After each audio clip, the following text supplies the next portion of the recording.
Hello. This is my third banking video. Thank you for watching. If you haven't watched 1 and 2, 1 is all about terms for the banking section, and number 2 is about W-2, W-4, and commission.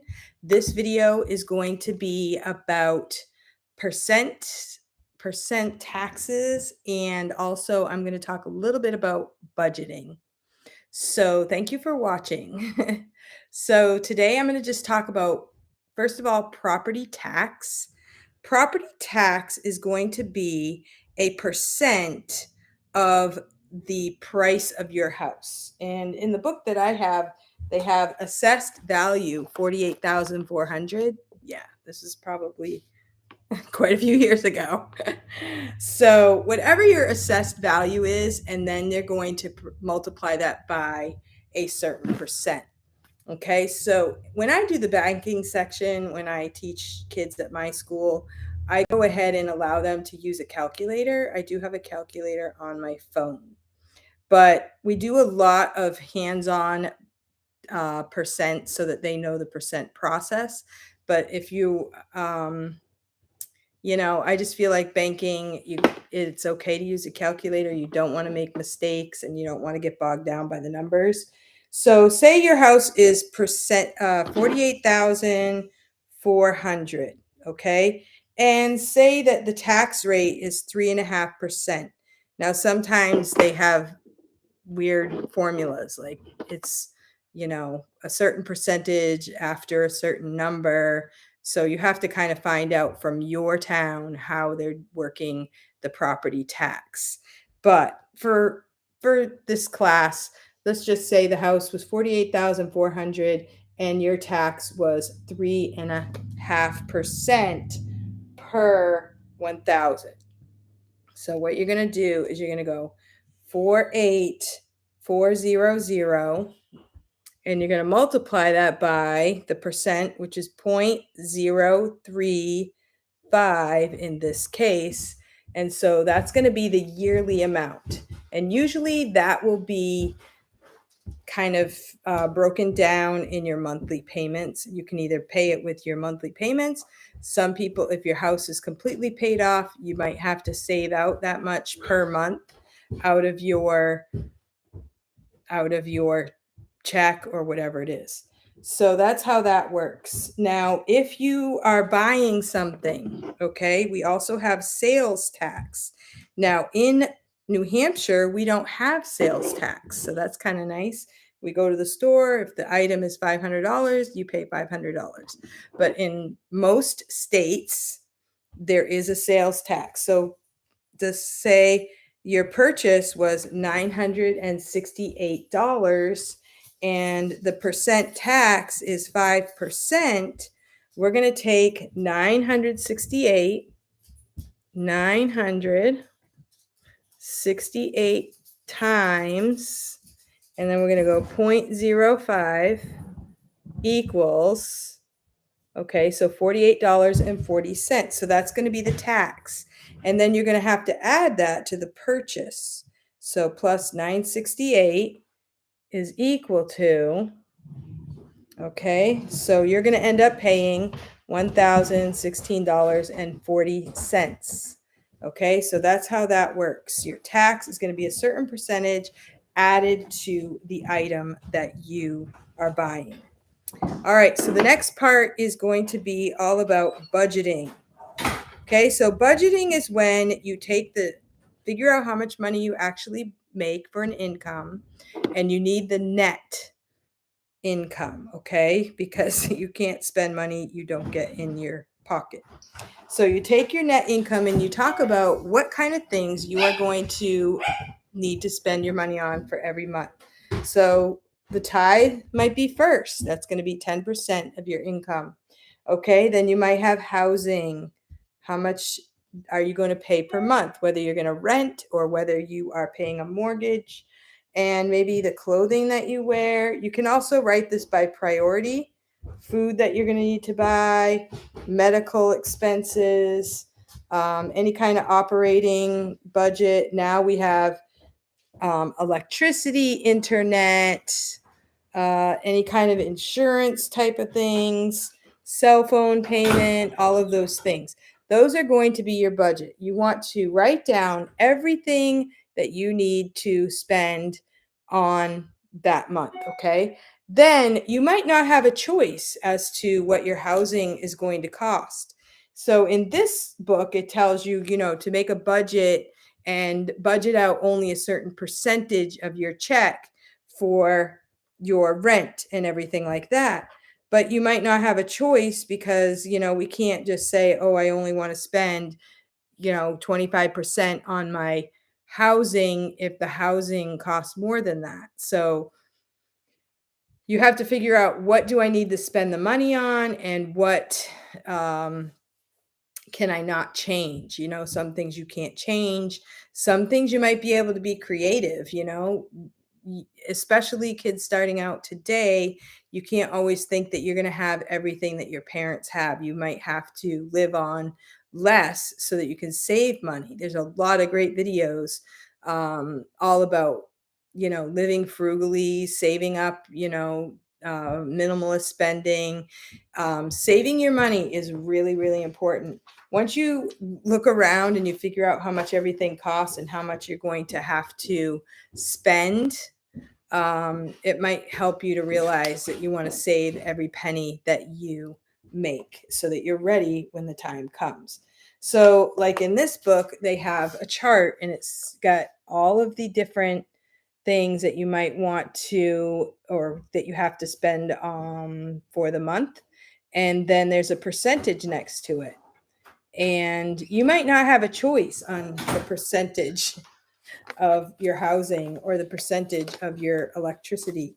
And but that just means that you have to be able to realize how much things cost so that you can make sure that you are preparing for the future the best way you can. Okay. And sometimes you might not want to make you know get a job where you're going to make a ton of money, but you might realize, in order to survive, I'm going to have to make this much money, and how can I do that? And a lot of times today, people have more than one job to make ends meet. So if you have a budget, and say you're going to say, okay, I'm going to make $3,000 per month, and I spend, say, $1,000 of that in mortgage, okay? And $300 would be my tithe. Okay, so what percentage of that would that be? So you're going to do 1,000 over 300,000. Okay, so this top number is going to be the amount, and then the bottom number is the total amount that you have to work with, and then you're going to figure out a percent. So this is going to reduce to 1/3, which is 33%. This one is going to be 300 over 1,000, and that's going to be 3 over 10, which is 0.3, which is 3%. Oh, that's 10% actually. 10, it's supposed to be 300 over 3,000. So that would be 1 over 10, which is 10%. Okay, so that's your budget, and these would be your percents, and that's going to help you to figure out how much money you need to live on, first of all, or can I afford this apartment? Can I afford this house? Or can I afford this car payment? Maybe I should save up and buy a car because my budget doesn't have a car payment in it. Sometimes a car payment sounds like, oh, that's not much. I'm making 3,000. I'm only paying 500. But when you write everything out for a budget, you realize you're not going to have that much money for a car payment. The last thing I'm going to talk about today is your writing a check. Now, these days, we don't write checks as often as maybe 20 years ago. But there are some tips if you do find yourself in a situation where you need to write a check. Okay, everybody should have at least a few checks, and you would have your name and address up in this corner. You're going to have the date in this corner, okay? And you have to make sure that you write the correct date. So make sure you know the date and the correct year. I've done that before, put the wrong year, and then they'll kick it back to you and they will not cash it. And then you want to write, this says pay to the order of. This is who you are paying, okay? So you can't just write mom or dad. You got to write the name, okay? So I'll write pay to the order of Cindy Bennett. That's myself. And then you're going to write how much money you're going to give, maybe $101.22. Okay. And then on the next line, you're going to have to write this out in words. So you have to write out 100, and you want it to all fit on the line. 101, and then you write dollars. You want to write how many dollars that is, and then you can write 22 over 100 cents, and then you want to put a line to fill in the rest of the blank. So you want to fill up the entire space so nobody else can like write anything in there. And it does say dollars at the end. So you don't actually have to write in dollars. You can put 101 and 22 over $100. You can write dollars if you want. Okay, and then there's a little place for a memo. You can write down a memo if you want. And then you're going to sign your name. Do not sign your name if this name is not filled in. Do not sign your name if the amount of money is not filled in. You are going to sign your name at the bottom. I'm just going to sign in John Smith. And you want to write in cursive, and this is your regular signature that you normally use for your bank on your documents, whatever. It's not just an X. This is me. And there's no joking around about it, because if you don't do it right, they will reject it, and then you won't have your payment made. Now, if you get a check, I just want to make sure that you understand that on the back of the check, if you want to sign it over to someone, you turn the check over, and the top, you can write pay to the order of, and you can, maybe you're going to write it to your mother so your mother can fill it out. Pay to the order of Jane Smith, and then you are going to write your name. And that's called endorsing the check. You have signed it over to someone else, and you can endorse the check. Now, I don't think you can cash those types of checks by taking a photo. You can't do a digital deposit with a second person signing it over to that person. So you might want to have that, you might want to just enter it into your bank and then do a Venmo or a PayPal or something like that. But if you really do want to sign it over to someone, you can do that. So that's an important thing to know as well. But nowadays you can do a mobile deposit, and you have to have the app on your phone. I do them for my kids because I'm on their bank account. Well, they're on my bank account, whichever way you look at it. So they have an account through my bank. And so I can just take a photo of their picture, and then I can turn it over and take a photo of the back as well. But they have to make sure that they sign it. And then I can enter that, deposit that into their bank. Now, a lot of times if you work, people can also deposit directly into your bank. Or you can also, if you do something like landscaping or something, someone could Venmo you, and then you can hook that up to your bank.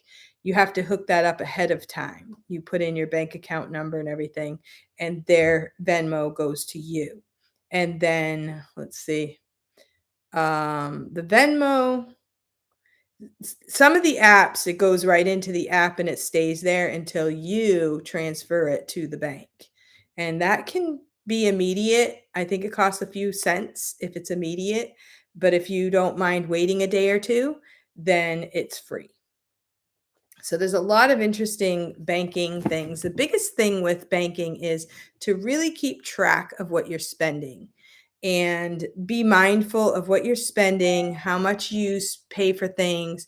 If you're the kind of person that runs, to Dunkin's all the time, add up how much money that's costing you. And you might decide that, hey, maybe I'll go to Dunkin's once a week instead of 3 or 4 times a week. Some people go to Dunkin's every single day. I do not. I make my coffee at home, and every now and then for a treat, I'll go and get a store-bought coffee. But for the most part, I make it at home and I try to eat from home as much as I can. If I do eat out, it's something special.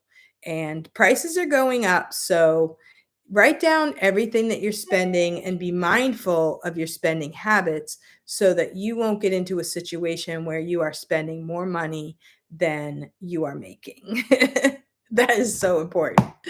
And so that is the biggest part of the banking section is just being careful and write down what you're spending and make sure that you spend things in a wise way. I wanted to also, you can do a check register. So you can get a little book that will show your, you can write down what what you spent money on and who you paid. And you can put your debits would be what you spend. A debit is something that comes out of your account. Credit is what goes into your account. So if when you get a paycheck, that would be a credit. Or say you got a rebate on something, that would be a credit. So credits go on one side, you add the credits, subtract the debits. And this is a really cool register, check register, and you can get that with your checks and you can keep track of it that way. And now you can go online and you can check your balances right on your bank online. And that's really good. But if you forgot that you maybe wrote a check, you have to keep that in mind because the money from a check only gets withdrawn when that person cashes the check. So if somebody has a check in their wallet for a couple of weeks, you might forget if you haven't written that down in the check register. And then all of a sudden that person cashes the check and then you are out of that money and you could forget. So it's good to have a running balance of how much you actually have in your account. All right, so that's it for this video. The next video, I'm going to talk a little bit about interest and how that works. You can get interest paid to you, or you can end up paying interest on certain things.